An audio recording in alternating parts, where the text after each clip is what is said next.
Welcome to all of you in mahindra.com। Your success is our success.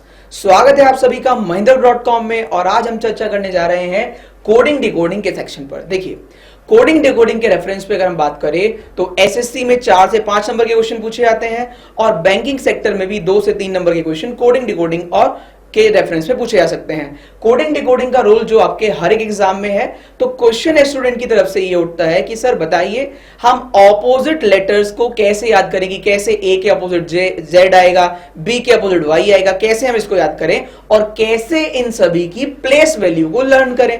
तो आप सभी की इस चीज को ध्यान में रखते हुए हमने एक ट्रिक बनाई है जो आपके सामने उपस्थित करने जा रहे हैं। चलिए चल लेते हैं इसके ऊपर।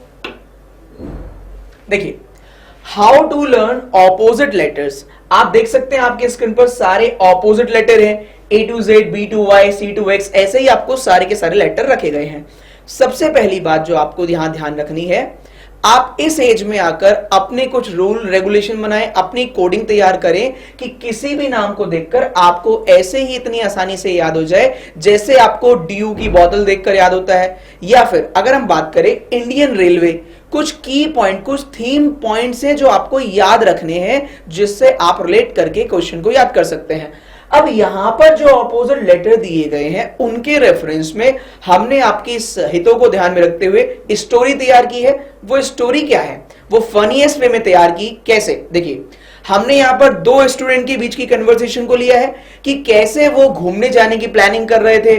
उनकी प्लानिंग के ड्यूरेशन में जो बीच में उनकी बात हुई, क्या क्या उन्होंने बात की, उनके बीच की कन्वर्सेशन को यहां पर हमने स्टोरी में कोट किया, जिससे आप भी इस तरीके से इसको याद करके इसका बेनिफिट उठा सकते हैं और बहुत जल्दी से क्वेश्चन को सॉल्व कर सकते हैं। तो देखिए, स्टोरी स्टार्ट हुई है, इसका मतलब आपको स्टोरी को ध्यान से सुनना होगा, फिर उसको 1-2 बार अपने घर पर दोहराना होगा जिससे आपको आसानी से वो याद हो जाएगी। कैसे, उनके बीच की कन्वर्सेशन स्टार्ट हुई, वो बात कर रहे थे दोनों स्टूडेंट कि आज, पहले लिखा हुआ है A to Z, तो स्टोरी स्टार्ट हुई आज से। हमने यहां लिखा A to Z, आज। अब वो बात कर रहे थे घूमने जाने के लिए। तो जब भी आप कहीं घूमने जाने की प्लानिंग करते हैं तो आपके पास कोई ना कोई साधन होना जरूरी है, व्हीकल होना जरूरी है। तो उन्होंने यहां पर कोई ऐसा व्हीकल लिया जिसमें बी और वाई आ रहा हो, तो यहां पर हमने बाइक ले लिया है। वो बात कर रहे थे आज बाइक से। अब ऐसी बाइक का नाम आप बताइए, अपने मन में डिसाइड करिए जिसमें C और X आ रहा हो। तो आपके दिमाग में एक कोड आएगा क्रक्स, एक बाइक का नाम जो क्रक्स है। अब देखिए, आज बाइक से, बाइक का नाम। अब ऐसी जगह का नाम जिसमें D और W आता हो, जहां पर वो जाना पसंद करते हो। तो बहुत ही फेमस एक जगह है डिज्नी वर्ल्ड, तो यहां पर हमने शॉर्ट फॉर्म में लिख दिया है डिज्नी वर्ल्ड। आज बाइक से, बाइक का नाम डिज्नी वर्ल्ड जाएंगे। अगर आप दिल्ली में रहते हैं तो लिख सकते हैं द्वारका जाएंगे, या फिर अपने तरीके से कोई भी एक नाम कोड कर सकते हैं। अब जो आपकी एज है उसमें आप किस टाइम घूमना पसंद करते हैं, तो सर जवाब आएगा इवनिंग। और यहां पर भी नेक्स्ट जो पेयरिंग दी गई है E to V, यही दी गई है इवनिंग के रेफरेंस में, ये हमने इवनिंग लिखा। फिर से, आज बाइक से, बाइक का नाम, ऐसी जगह का नाम जहां वो जा रहे हैं, कब जाएंगे, इवनिंग में। अब सबसे जरूरी बात, आप बैचलर हैं। क्वेश्चन उठेगा सर बाइक में पेट्रोल कौन डलवाएगा, और नेक्स्ट वर्ड यही है फ्यूल, FUEL, फ्यूल। तो इस तरीके से यहां पर पता लगा F के अपोजिट होता है U। अब फ्यूल डलवाएंगे, वो भी कोई जगह होनी चाहिए। तो अगर आप लखनऊ में रहते हैं तो सर लिखा हुआ है ये फ्यूल डलवाएंगे गोमती नगर से, G के अपोजिट T। अब कहीं घूमने जाने की बात हो और टाइम का जिक्र ना हो, ऐसा नहीं हो सकता। तो यहां बात आएगी कितना टाइम लगेगा, तो बात हो रही है कितने टाइम के लिए, इसलिए यहां पर एक वर्ड कोड किया आवर्स। कितना टाइम लगेगा वापस आने में, हिंदी का वर्ड हिंदी में ही लिख दिया है हमने, इधर आने में, IDHAR। या फिर देखिए, ये टिपिकल होगा ये वाला, इसको आप कैसे याद कर सकते हैं, इंडियन रेलवे। इसको आप कैसे याद कर सकते हैं, अगर आप स्टोरी की तरीके से हटके कुछ करना चाहते हैं। हर्षित आपका नाम है तो जरूरी नहीं है, हाई स्पीड की लिंक कर सकते हैं, यहां पर आप हाई स्कूल से लिंक कर सकते हैं। GT लिखा है, ग्रेट GT रोड। आपके पास बहुत तरीके हैं देखिए किसी चीज को लर्न करने के लिए। क्वेश्चन ये उठता है विद इन 1 और 2 सेकंड में आपको रिमाइंड हो जाना चाहिए। जैसे fuel, FU, evening, E to V, crux, C to X। तो ये सारी चीजें हैं जिनको ध्यान में रखने के लिए हमने स्टोरी बनाई। फिर से आप देखिए, आज बाइक से बाइक का नाम, ऐसी जगह का नाम जहां वो जा रहे हैं, कब जा रहे हैं, और बाइक में क्या चाहिए, फ्यूल डलवाएंगे कहां से, गोमती नगर से, कितना टाइम लगेगा वापस आने में। तो स्टोरी स्टार्ट हुई और स्टोरी खत्म हो गई। ये फर्स्ट हाफ है। अब सेकेंड हाफ की तरफ चलते हैं। देखिए यहां पर फिर से कुछ कोड लिखे हुए J2Q। अब J से Q की बात करें और अगर आपको ताश खेलने का शौक है तो सर लिखा हुआ है जैक एंड क्वीन। सेकेंड बात करें K से P, अगर आप क्रिकेट देखना पसंद करते हैं तो कपिल देव, ये Kevin Pietersen. Next word letter की बात करें L और O लिखे हुए हैं। अगर आप फुटबॉल प्रेमी हैं, फुटबॉल देखना पसंद करते हैं तो बहुत ही फेमस स्टार खिलाड़ी है लियोनेल मेसी। और लास्ट मैन से याद कर सकते हैं। लेकिन ना तो हर कोई मेंबर ताश खेलना पसंद करता है, ना हर किसी को क्रिकेट देखना पसंद है, ना हर किसी को फुटबॉल देखना पसंद है। तो फिर से स्टोरी की कोडिंग में हम इसको कैसे याद रख सकते हैं, इसी कोडिंग को हमने आगे बढ़ाया कि वो दोनों स्टूडेंट हॉस्टलर थे, घर से निकले, वापस आ गए। अब उनके बीच की कन्वर्सेशन को हमने यहां यूज किया। दोनों टायर्ड हैं और आपस में क्या बात कर रहे हैं, बात कर रहे हैं वो जाके कप। अब आप देखिए यहां पर कप लिखा है, इंग्लिश में भी कप ही लिखा है और हिंदी में भी कप। इसको आप आसानी से याद कर सकते हैं, जाके कप लाओ। यहां पढ़ेंगे तो यहां लिखने में और देखने में दोनों सेम ही है, जाके कप लाओ। अब उसका जवाब क्या होगा, क्योंकि वो भी आप ही की तरह टायर्ड है, वो बोलेगा मैं नहीं ला रहा। तो सर देखिए ये हमारी कोडिंग है, जिससे आप इसको याद करेंगे तो शायद आपके लिए बहुत बेनिफिट होगा। फिर से पढ़ के देखिए, बहुत ही फनीएस्ट वे में है, जाके कप लाओ और उसका जवाब होगा मैं नहीं ला रहा। तो ये ऑपोजिट की कोडिंग थी। अब इसके अलावा नंबर्स की बात करें तो नंबर कैसे याद कर सकते हैं, आइए उस पर भी एक बार प्रकाश डाल लेते हैं। अब देखिए नंबर्स की बात करें तो यहां पर बेसिक पैटर्न लिखा हुआ है, फर्स्ट इजोटी। अब इसमें क्या ट्रिक है, ये आपका 5 का टेबल है। कैसे, 5, 10, 15, 20, 25, ये आपका 5 का टेबल। ये सिफिलोरक्स, ये आपका 3 का टेबल है। C3 पर फिर 6, 9, 12, 15, 18, 21 और लास्ट 24। और ये एक और हमने बनाया, ये आपका 4 का टेबल है। 4, 8, 12, 16, 20 और लास्ट है 24। इन तीनों की सहायता से आपके ज्यादातर लेटर कवर हो जाएंगे। जो थोड़े बहुत बच जाएंगे वो आपको पहले से ही याद होते हैं। जैसे हम बात करें बी की या हम बात करें आपके YZ की, तो ये आपको ऑलरेडी याद होते हैं। अब हमारी एडवाइस आपको ये है कि इनके साथ साथ अगर ये आपसे याद नहीं होते हैं तो वापस आप यहां जाएं और क्या सीखें। देखिए हम इन दोनों इसकी सहायता से भी नंबर्स, प्लेस वैल्यू याद कर सकते हैं। कैसे, ए की कोडिंग सभी को याद होती है, ए की कोडिंग होती है 1। और हम Z की कोडिंग की बात करें तो Z की कोडिंग भी सबको याद होती है, वो होती है 26। अब इन दोनों को ऐड करके देखिए तो दोनों का सम है 27। आगे चले तो B की कोडिंग 2 प्लस Y की कोडिंग 25, फिर से दोनों का सम हुआ 27। तो सर इससे आपको क्या देखने को मिलता है, ऑपोजिट लेटर का सम होता है 27। और अगर हम शुरू वाले की बात करें तो ABCDEFGH ये हमें याद ही रहते हैं। तो अगर हमसे पूछा जाए ऑपोजिट लेटर की कोडिंग बताइए तो उनका नंबर, प्लेस वैल्यू हम कैलकुलेट करके भी निकाल सकते हैं। कैसे, देखिए अगर आप में से किसी से भी पूछा जाए कि बताइए डी कितने नंबर पर आता है, तो सभी को पता है डी आता है 4 नंबर पर। अब W की कोडिंग निकालने के लिए 27 में से 4 को माइनस कर दें तो W का कोड निकल कर आएगा 23। इस तरीके से भी आप कोडिंग डिकोडिंग के प्लेस वैल्यू कर सकते हैं याद। हम बात करें ई, किसी से भी पूछा जाए ई का नंबर कितना आएगा तो आसानी से आप बता देंगे 5, लेकिन ऑपोजिट के लिए 27 माइनस 5 तो रिजल्ट निकलेगा 22। इस तरीके से भी आप प्लेस वैल्यू को याद कर सकते हैं। याद रहे ऑपोजिट का सम होता है 27, जिस तरीके से आप इसको सॉल्व कर सकते हैं। ठीक है, चलिए अब अगले कंसेप्ट की ओर चलते हैं कि कितने तरीके से आपके एग्जाम में क्वेश्चन पूछे जा सकते हैं, उनकी बात कर लेते हैं। देखिए पहला पैटर्न हम बोल रखा है, हमने कुछ बेसिक पैटर्न आपके लिए रखे हैं। पहला है वर्टिकल रिलेशन।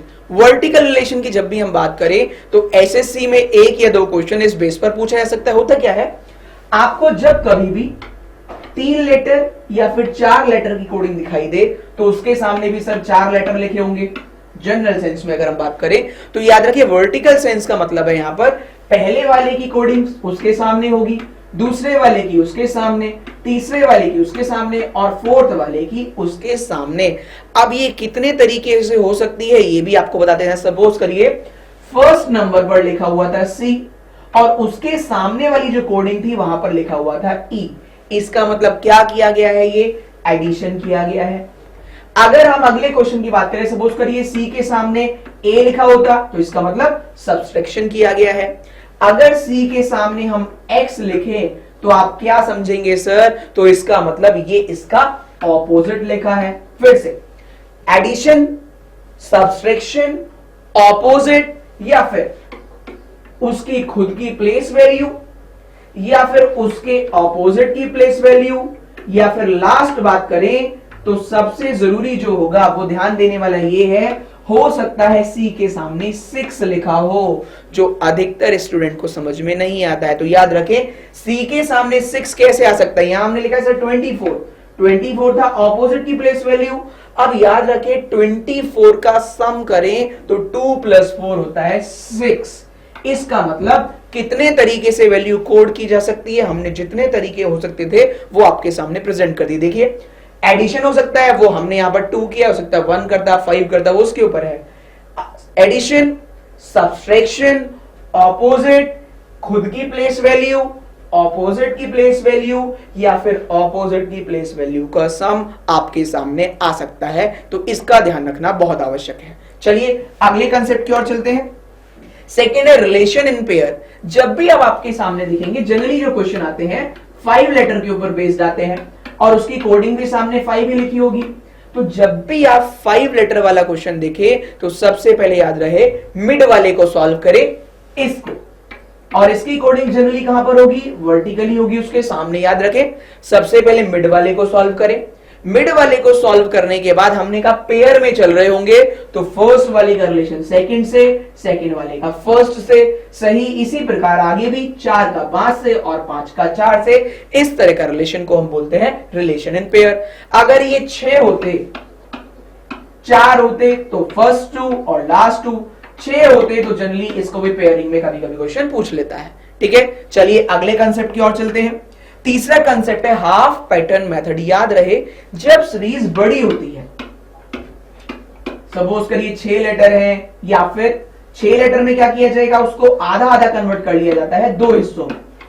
जब भी सीरीज बड़ी हो 6 लेटर, 8 लेटर, 10 लेटर, तो कोशिश करें उसको आधा आधा बांट लें, फिर क्वेश्चन को सॉल्व करने की कोशिश करें। शायद आपका क्वेश्चन सॉल्व हो जाएगा। उसने शायद हाफ पैटर्न के बेस पर क्वेश्चन को सॉल्व कर रखा होगा।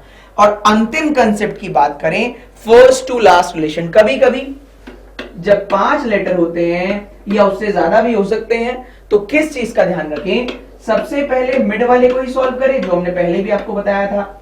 अगर पेयरिंग में ये नहीं चल रहा होगा तो हो सकता है पहले वाले का रिलेशन लास्ट वाले से हो और लास्ट वाले का रिलेशन फर्स्ट वाले से। ठीक इसी प्रकार सेकेंड वाले का फोर्थ वाले से और फोर्थ वाले का सेकेंड वाले से। हम बोल सकते हैं first to last, second to second last. ये 4 बेसिक कंसेप्ट हैं। फिर से ये उनके लिए है जिनसे लेटर, ऑपोजिट और पोजीशन याद नहीं होती है। फिर हम बोले अगर आपको प्लेस वैल्यू याद हो जाती है, अगर आपको ऑपोजिट याद कर लेते हैं, जो हमने अभी आपको ट्रिक्स बताई, उसके बाद इन चीजों का कोई महत्व बचता ही नहीं है सर। क्योंकि जिन स्टूडेंट को ये चीजें लर्न होती हैं वो आसानी से क्वेश्चन की थीम को पकड़ लेते हैं और क्वेश्चन आसानी से सॉल्व कर लेते हैं। आइए देखते हैं किस तरीके से आप क्वेश्चन सॉल्व कर सकते हैं अगर आपको ये सारी चीजें याद है तो। पहला क्वेश्चन आपकी स्क्रीन पर दिया गया है। हमने यहां पर दिया गया है some standard question based on exam pattern. हमने कुछ स्टैंडर्ड क्वेश्चन आपके सामने रखे हैं जो एग्जाम में जनरली पूछे जाते हैं। देखिए यदि किसी कोड भाषा में पॉन्ड को RSTL लिखा जाता है तो उसी कोड भाषा में स्टार्स को क्या लिखा जाएगा। तो अब देखिए जो लिखा हुआ था पॉन्ड POND, इसकी कोडिंग दी गई है RSTL। हमने कहा था आपको प्लेस वैल्यू याद होनी चाहिए और जब भी 3 या 4 लेटर का कोडिंग होती है तो वर्टिकल रिलेशन में वो होता है। अब यहां पर पहले इनकी प्लेस वैल्यू लिख लें आप, जो बहुत ही आसानी से आप लिख लेंगे। जैसे हमने इतनी जल्दी लिखा, कैसे लिखा सर क्वेश्चन आएगा, ये हमने लर्न कर रखी है, याद कर रखी है, उसी बेस पर हम इतनी जल्दी लिख पा रहे हैं। अब यहां देखिए 18, 19, 20 और 12 कितनी आसानी से हमने इसको लिख दिया। अब इन दोनों के बीच में कॉम्बिनेशन में उठाकर देखते हैं। देखिए जरा, 16 और 18 प्लस 2, 15 और 19 प्लस 4, 14 और 20 प्लस 6 और 4 और 12 प्लस 8। इसका मतलब हर बार दो दो नंबर इंक्रीज होते जा रहे हैं। अब आपको क्वेश्चन सॉल्व करना है कि सर स्टार्स की कोडिंग क्या आएगी। अगर स्टार S19 पर आता है तो प्लस 2 करें तो U आएगा, 21 पर U आता है। अब U आ रहा है एक तो ऑप्शन नंबर फर्स्ट में, एक ऑप्शन नंबर थर्ड में, एक ऑप्शन नंबर फोर्थ में। आगे बात करें T से करना पड़ेगा प्लस 4। अब ये T आता है 20 नंबर पर और 20 में 4 ऐड करें तो 24 आएगा और 24 पर आता है X। इसका मतलब पहला और तीसरा रह जाएगा और चौथा वाला भी कट जाएगा। अब इन दोनों में जो डिफरेंट होगा उसे ही चेक करेंगे। तीसरा G दोनों में आ रहा है प्लस 6 करके, चौथे में Y आएगा या Z आएगा, ये क्वेश्चन उठता है। अब देखिए प्लस 2 प्लस 4 प्लस 6, अब यहां पर प्लस 8 करना है। R की प्लेस वैल्यू होती है 18 और 18 में अगर 8 प्लस करें तो होता है 26 और 26 पर सर Y नहीं आता, 26 पर आता है Z। इसका मतलब इस प्रश्न का सही जवाब होगा विकल्प संख्या 3, जो आप अपनी स्क्रीन पर देख सकते हैं। चलिए अगले प्रश्न की ओर चलते हैं और आपको कुछ नया देने की कोशिश करते हैं। फिर से क्वेश्चन दिया गया है, हॉर्स को MTJWI लिखा जाता है तो उसी कोड भाषा में ज़ेब्रा को क्या लिखा जाएगा। अब देखिए हॉर्स में कितने लेटर हैं, आप देखेंगे इसमें 5 लेटर हैं और कोडिंग दी गई है MTJWI। हमने आपसे कहा था जब 5 लेटर होते हैं तो पहले मिड वाले को सॉल्व करते हैं। अब आप दिमाग लगाइए, R की रेफरेंस में J कैसे आ सकता है, तो R का ऑपोजिट होता है I। हमने आपको बोला था याद कर ले इधर वाली कोडिंग से, IDHAR से या इंडियन रेलवे से। अब ये I तो नहीं लिखा है, पर हम अगर दिमाग लगाएं तो ऑपोजिट के बाद प्लस 1 करेंगे तो J जरूर आ जाएगा। देखते हैं क्या आगे भी यही वर्क कर रहा है, पहले पेयरिंग करके देखते हैं। H के ऑपोजिट होता है S में 1 ऐड करें तो आएगा T। इसका मतलब यहां पर भी ऑपोजिट प्लस 1 वर्क कर रहा है और फर्स्ट का रिलेशन अगर सेकंड से होगा तो सेकंड वाले का भी फर्स्ट से होगा। O के अपोजिट होता है L में 1 अगर हम ऐड कर दें तो आएगा M। तो इस प्रकार हमने इसकी थीम भी पकड़ ली है। आगे भी देख लेते हैं क्या ये रूल लग रहा है नहीं। S के opposite H plus 1 I, E के अपोजिट V प्लस 1 W। इसका मतलब इन सभी में कोडिंग की गई है ऑपोजिट प्लस 1। अब आपका जो क्वेश्चन था वो लिख रहा था ज़ेब्रा कि बताइए ज़ेब्रा की कोडिंग क्या होगी। सबसे पहले मिड वाले को सॉल्व करें, B का अपोजिट Y प्लस 1 Z। देखते हैं कौन कौन से ऑप्शन में Z बचा हुआ है। तो अगर आप ध्यान से देखेंगे आपको मेहनत करने की आवश्यकता है ही नहीं, केवल एक ही ऐसा ऑप्शन है जिसमें Z लिखा हुआ है WBZAJ। आपकी जानकारी के लिए अगर ऑप्शन डिफिकल्ट होते तो कैसे इसको सॉल्व करते, देखिए Z के opposite A plus 1 B, E के अपोजिट V प्लस 1 W, इसी प्रकार R के अपोजिट I प्लस 1 J और A के अपोजिट Z प्लस 1 A। अब आंसर जो होगा इस प्रश्न का आप देख सकते हैं होगा विकल्प संख्या 3। चलिए अगले प्रश्न की ओर चलते हैं और आपको फिर से कुछ नया थीम के साथ सिखाने की कोशिश करते हैं। आप देख सकते हैं एडवांस एक वर्ड दिया गया है और उसकी कोडिंग यहां लिखी हुई है। पहले हम इसको देख लेते हैं कैसे लिखा गया है। एडवांस की कोडिंग लिखी गई है VEWZXMZ। अब देखिए आप सबसे पहले मिड वाले को सॉल्व करने के लिए हमने आपसे कहा था और मिड वाले को सॉल्व करेंगे तो A का उल्टा होता है Z। तो आप देख सकते हैं ये ऑपोजिट है। कोशिश करते हैं दिमाग लगाकर करने की, क्या बाकियों में भी ऑपोजिट वाला ही रिलेशन चल रहा है। अब आप देख सकते हैं A का उल्टा होता है Z, वो यहां पर तीनों में नहीं है, वरना हम पहले स्टार्टिंग वाले में से ही देखते। अब आप देखेंगे सबसे आखिरी में लिखा हुआ है V का उल्टा Z। इसका मतलब फर्स्ट वाले का रिलेशन अगर लास्ट से होगा तो लास्ट वाले का भी फर्स्ट वाले से होगा, जो कि है भी कि E का उल्टा होता है V। इस प्रकार आप देख सकते हो अभी तक ऑपोजिट है।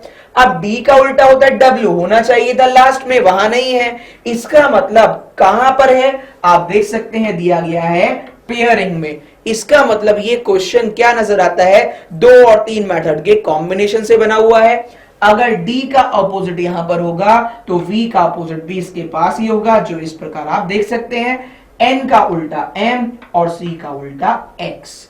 इस प्रकार सारा का सारा ऑपोजिट है। अब आपको जो क्वेश्चन दिया गया है रिचर्ड, सबसे पहले मिड वाले को सॉल्व करेंगे। H का उल्टा होता है S, फर्स्ट का लास्ट में लिखा जाएगा, R का होता है I, D का फर्स्ट लिखा जाएगा जो होगा W। अब ऐसे ही I का राइट साइड में R और C का लेफ्ट साइड में X, ऐसे ही A का राइट साइड में Z और R का लेफ्ट साइड में I।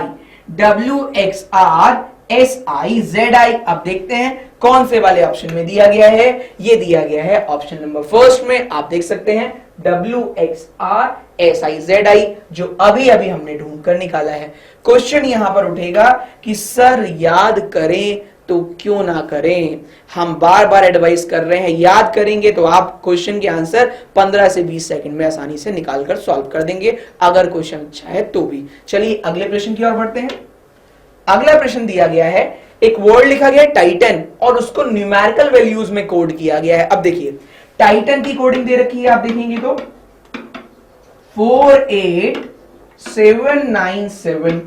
हमने कहा था 5 लेटर होते हैं, तो सबसे पहले सर किसको सॉल्व करें, सबसे पहले सॉल्व करें मिड वाले को। आप देखिए टी के लिए 7 कैसे आ सकता है। हमने स्टार्टिंग में आपको कुछ कोडिंग सिखाई थी कि प्लस हो सकता है, माइनस हो सकता है, ऑपोजिट हो सकता है, खुद की प्लेस वैल्यू हो सकता है, ऑपोजिट की प्लेस वैल्यू हो सकता है। तो आप देखेंगे T का ऑपोजिट होता है G और G की प्लेस वैल्यू होती है सर 7, तो हम बोल सकते हैं ऑपोजिट की वैल्यू लिख दी है। अब यहां पर फिर से T लिखा है, देखते हैं कहीं और 7 है, तो हां सर T का 7 लिखा हुआ है लास्ट में, तो ये थीम बनकर आई फर्स्ट टू लास्ट रिलेशन की। अगर पहले वाले का रिलेशन लास्ट वाले से है तो लास्ट वाले का होगा फर्स्ट वाले से। N की कोडिंग होती है 14 और N के अपोजिट होगा 13, और 13 का सम अगर हम करेंगे तो 3 + 1 होगा 4। ऑपोजिट की वैल्यू का एडिशन किया गया है सिंगल डिजिट तक। अब ऐसे ही I का अपोजिट R की प्लेस वैल्यू होगी 18, 1 + 8 दैट इज 9। ठीक उसी प्रकार A का उल्टा होगा Z की प्लेस वैल्यू होती है 26, उसको ऐड करेंगे तो निकल कर आएगा 8। पहले वाले का लास्ट से रिलेशन, लास्ट वाले का फर्स्ट से, उसी प्रकार सेकंड का सेकंड लास्ट से और सेकंड लास्ट का सेकंड से। जिस प्रकार हमने इसकी कोडिंग ढूंढी है, अब हमसे पूछा गया बताइए वॉच की कोडिंग क्या होगी। तो पहले मिड वाले को सॉल्व करें, T का उल्टा G और G की प्लेस वैल्यू 7, W का उल्टा D की प्लेस वैल्यू 4, H का उल्टा S की प्लेस वैल्यू 19 का सम करें तो आता है 10। अगर 10 ऑप्शन में होगा तो 10 वाला आंसर, वरना एडिशन करेंगे सिंगल डिजिट तक तो आएगा 1। देखते हैं फर्स्ट ऑप्शन में 1 है या 10 है। तो आप देखेंगे हर एक ऑप्शन में स्टार्टिंग में 1 है, तो हमें भी 1 वाली कोडिंग से मानना पड़ेगा और रिलेशन निकल कर आएगा कि एडिशन करिए सिंगल डिजिट तक जब तक कि नंबर सिंगल डिजिट तक कन्वर्ट ना हो जाए। अब यहां A का उल्टा Z आता है 26, 2 + 6 8, ऐसे ही C का उल्टा X आता है 24, 2 + 4 6। तो आंसर निकल कर आया 1 6 7 8 4। देखते हैं कौन से ऑप्शन में दिया गया है। तो सर ऑप्शन नंबर 4 में ये दिया गया है 1 6 7 8 4। चलिए अगले प्रश्न की ओर बढ़ते हैं। अगला प्रश्न, एक क्वेश्चन दिया गया है, इस बार दिया गया पर्सन को RCTUMP लिखा जाता है, तो उसी कोड भाषा में यूनियन को कैसे लिखा जाएगा। अब देखिए इस क्वेश्चन की थीम थोड़ा डिफरेंट है, आप देख सकते हैं हमने आपके लिए कुछ डिफरेंट क्वेश्चन देने की कोशिश की है, जिससे आपके आने वाले एग्जाम में आपको बहुत मदद मिलने वाली है। लिखा हुआ है RCTUMP। अब देखिए P से R के लिए +2 किया गया, E से C के लिए -2, R से T के लिए +2, S से U के लिए +2, O से M के लिए -2 और N से P के लिए +2। अगर आप यहां देखेंगे तो कभी +2 कभी -2 फिर प्लस फिर प्लस फिर माइनस फिर प्लस, मतलब एक सीक्वेंस को हम नहीं पकड़ पा रहे हैं। इसका मतलब +2 -2 +2 -2 यहां होना चाहिए था, जो फिर से +2 आया। तो जो हम सोच रहे हैं प्लस और माइनस वाला कंसेप्ट, उसकी थीम शायद डिफरेंट रखी गई है। और वो क्या रखी गई है आप देखिए, माइनस किया गया E के साथ और माइनस किया गया O के साथ, और हम बात करें ई और ओ दोनों ही वॉवेल्स हैं, तो वॉवेल्स में माइनस किया गया है और जो रेस्ट ऑफ कॉन्सोनेंट हैं उनमें प्लस किया गया है। अब आप जब यूनियन को सॉल्व करेंगे तो यूनियन में वॉवेल है यू आई ओ, इन तीनों में माइनस करना पड़ेगा। अगर यू में माइनस करे तो आता है एस, क्योंकि माइनस करना पड़ेगा 2, आई से -2 करे तो आएगा जी, ओ से -2 करे तो आएगा एम, और जो ये दो कॉन्सोनेंट नजर आ रहे हैं एन है, एन में प्लस करना पड़ेगा क्योंकि वॉवेल -2 और कॉन्सोनेंट +2 का कंसेप्ट था। n+2 करेंगे तो आएगा p, ऐसे यहां पर n+2 करेंगे आंसर आएगा p, और जो दिया गया है ऑप्शन नंबर सेकंड में आप देख सकते हैं SPGMP जो है विकल्प संख्या 2। इस प्रकार क्वेश्चन नंबर 5 का सही आंसर होगा विकल्प संख्या 2। चलिए अगले प्रश्न की ओर चलते हैं और आपको एक नया कंसेप्ट सिखाने की कोशिश करते हैं। अब देखिए, यदि किसी कोड भाषा में सन को 26 लिखा जाता है और GPL को 11 लिखा जाता है, उसी कोड भाषा में SKT को क्या लिखा जाएगा? अब देखिए, जब भी आप अपने सामने न्यूमेरिकल वैल्यूज लिखी हुई दिखाई दे तो सबसे पहले हर एक लेटर की प्लेस वैल्यू लिख ले और फिर कोशिश करें उनको एडिशन सब्सट्रैक्शन करके नंबर को ढूंढने की। अगर हम तीनों नंबर को ऐड कर दे तो 26 से बहुत ज्यादा आएगा। अगर और दिमाग लगाएं तो 19 + 21 रिजल्ट आएगा 40, और 40 में से 14 माइनस कर दें तो रिजल्ट निकल कर आता है सर 26। तो पहली वाली दोनों प्लेस वैल्यू का सम करना है और लास्ट वाली प्लेस वैल्यू को उससे माइनस कर देना है। देखते हैं क्या यही वाला कंसेप्ट आगे लगता है। तो आगे लिखा हुआ है GPL, G की कोडिंग 7, यहां 16, यहां 12, इन दोनों को ऐड करें तो आता है 23, और 23 में से सर हम 12 माइनस करें तो रिजल्ट निकल कर आता है 11, जो यहां पर दिया गया है। अब आपसे पूछा गया है SKT की कोडिंग बताइए। सर जितनी जल्दी हम बता देंगे उतनी जल्दी आप भी तभी बता पाएंगे जब आपकी कैलकुलेशन स्ट्रांग होगी। इसको करने के लिए एफिशिएंसी चाहिए और लर्निंग स्किल चाहिए। तो जिस तरीके से हम इतनी जल्दी क्वेश्चन को सॉल्व कर पा रहे हैं, अगर आप भी चाहते हैं इतनी जल्दी आपके क्वेश्चन सॉल्व हो, आप देख सकते हैं आंसर 10 है। ये कैसे है? क्योंकि हमने इन चीजों को वैसे ही याद कर लिया है जैसे कि हमें अपना नाम याद है। तो यही अगर आपको एफिशिएंसी लानी है तो आपको सारी की सारी प्लेस वैल्यू और इनके ऑपोजिट याद करने ही होंगे। आज के लिए सिर्फ इतना ही, धन्यवाद। और हम बात करें तो हमें इसी तरह हमारी वीडियोस को लाइक करते रहिए। हम कोशिश करेंगे आपको हर बार नया नया इनोवेशन देने की। जैसे आज हमने स्टोरी के थ्रू आपको कोडिंग डिकोडिंग सिखाने की कोशिश की है, आगे भी हमारी कोशिश रहेगी कि कुछ नए कंसेप्ट आपके लिए लाएं जिससे आप अपने एग्जाम में सफल हो पाएं, क्योंकि यही हमारी कंपनी का मोटो है, your success is our success. Thank you.